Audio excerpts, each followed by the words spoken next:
اے عیسیٰ اس کا پانی ایسا ہے کہ اگر ایک قطرہ انگلی پہ لگا لے تو سارا جہان معطر ہو جائے، اگر ایک گھونٹ پی لے تو کبھی پیاس نہ لگے۔ عیسیٰ علیہ السلام کہنے لگے یا اللہ وہ پانی مجھے بھی پلا دے۔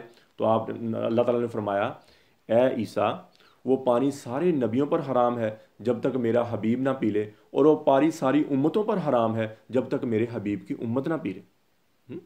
اس امت کی اتنی شان اللہ نے بیان کی ہے، اتنی شان اللہ نے بیان کی ہے۔ پہلے نبیوں سے نبیوں نے کہا کہ یا اللہ مجھے اس امت میں پیدا فرما دے۔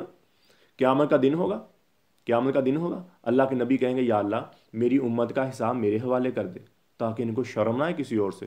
تو اللہ تعالیٰ فرمائیں گے اے میرے حبیب اگر آپ ان کے گناہ دیکھیں گے تو یہ آپ سے شرمائیں گے کہ نہیں شرمائیں گے؟ کہنے لگے ہاں۔ کہ میں آپ کو نہیں دیتا، میں پردے میں ان کا حساب لوں گا، کسی کو نہیں بتاؤں گا یہ کیا کیا کرتے۔ کوئی جہنم میں بھی جائے گا تو پردے میں جائے گا، جہنم کے 7 حصے ہیں، سب سے اوپر جہنم، پھر حطمہ، پھر لظا، پھر سقر، پھر جہیم، پھر حاویہ۔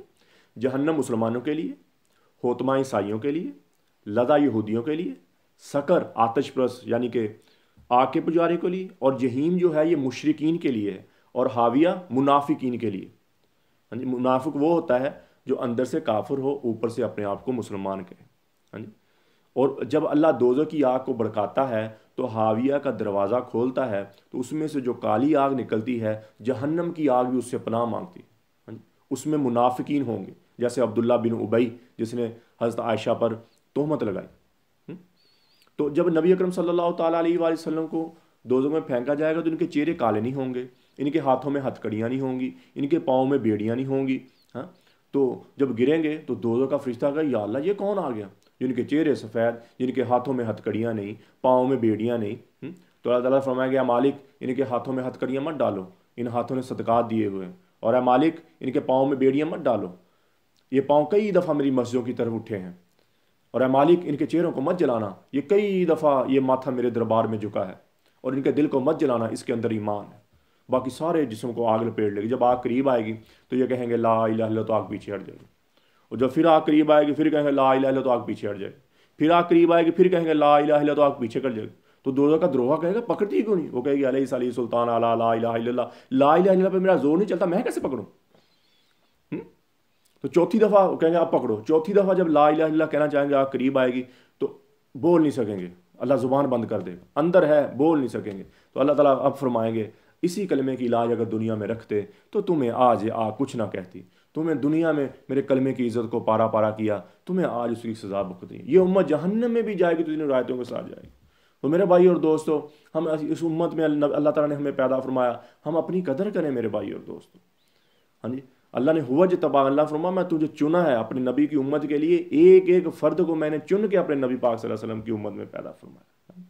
یہ امت عیسیٰ علیہ السلام کو اللہ تعالیٰ فرما رہے یہ امت ہے جو نبیوں والا کام کرے گی، یہ لوگوں کو میری طرف بلائے گی، حق بات کی دعوت دیں گے، برائی سے منع کریں گے اور مجھ پہ ایمان لائیں گے۔ ہاں جی، ہاں جی، بہترین امت ہے، اللہ تعالیٰ فرما رہے بہترین امت ہے، ہاں جی، جو لوگوں کو میری طرف بلائے، نبیوں والا کام کرے گی۔ تو میرے بھائی اور دوستو، ہم نبی اکرم صلی اللہ تعالیٰ علیہ وآلہ وسلم کے کام کو اپنا کام بنائے۔ پہلے نبیوں کو اس امت کی بشارت دی گئی کہ وہ نبیوں والا کام کرے گی، یہ امت بھول گئی ہے، یہ امت کو لوگوں کو اللہ کی طرف بلانا۔ نبی اکرم صلی اللہ تعالیٰ علیہ وآلہ وسلم کی دعا ہے کہ جو میری بات سنے اور آگے پہنچا دے، نظر اللہ عمران سمیع فقالتی فواہا ثم اداہا کما سمیعہا فرب بلغین او آمن سامع۔ اے اللہ آباد رکھ، شاداب رکھ، سرسبز رکھ، نہال رکھ میرے اس امتی کو جو میری بات سنے اور آگے پہنچا۔ اتنی بڑی میرے بھائی اور دعا ہے۔ تو میرے بھائی اور دوستو، بات کرنے کا مقصد یہ ہے کہ ہم اللہ کے دربار میں توبہ کریں، اللہ سے معافی مانگیں۔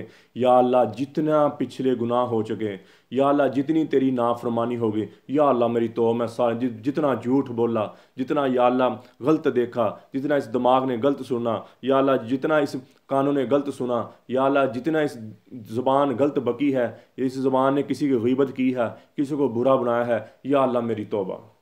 تو میرے بھائی اور دوست، ہم توبہ تو کریں اللہ سے، پتہ نہیں کیا کب مٹ جانا، کب اس جسم کی کیا شان و بان ہے، اس مر جانے مٹ جانے والے کی کیا شان و بان ہے، اس مٹی کے گروندے کی کیا چمک دمک ہے، ایک مٹ جانے والا سودا ہے۔ ڈلتی شام دیکھو، چڑھتا سورج نہ دیکھو، تو سورج بھی شام کو پکانا شروع کر دیتا ہے میری شان و شوکت کو، میری روشنی کو، میری کبریائی کو، میرے نور کو شام کھا جاتی ہے، میرے بھائی اور دوستو، یہ میرا بولتا وجود، یہ آپ کا وجود ایک دن مٹی ہو جائے گا، کوئی میرا نام لینے والا نہیں ہوگا۔ اللہ تعالیٰ فرمائے کہ تم ایسے ہوگے جیسے دنیا میں آئے ہی نہیں تھے، جیسے دنیا میں آئے ہی نہیں تھے۔ تو میرے بھائی اور دوستو، اللہ نے تھوڑی سی زندگی دی ہے، اس زندگی کو اللہ کے احکامات کے مطابق ہم گزاریں، نبی اکرم صلی اللہ تعالیٰ علیہ وآلہ وسلم کی زندگی کو گزاریں، اپنے اخلاق کو اچھا کریں، اپنے اخلاق کو اچھا کریں۔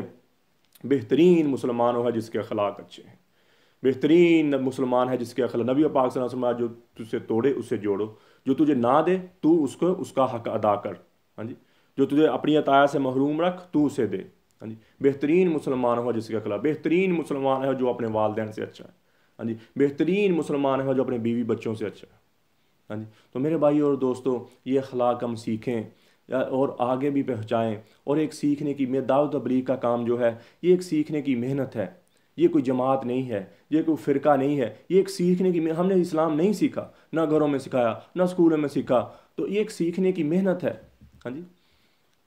3 دن ہے، 4 دن سیکھنے کی محنت ہے، اور لوگوں کو بھی پہنچانا ہے، خود بھی سیکھنا ہے، اور توبہ کرنی ہے، اور لوگوں کو توبہ کرنی ہے، اس تھوڑی سی زندگی کو قیمتی بنانا ہے، ہاں جی، قیمتی بنا کے جانا۔ تو میرے بھائی اور دوستو، توبہ تو سارے کرتے ہیں نا میرے بھائی اور دوستو، اللہ آپ سب کی توبہ کرے۔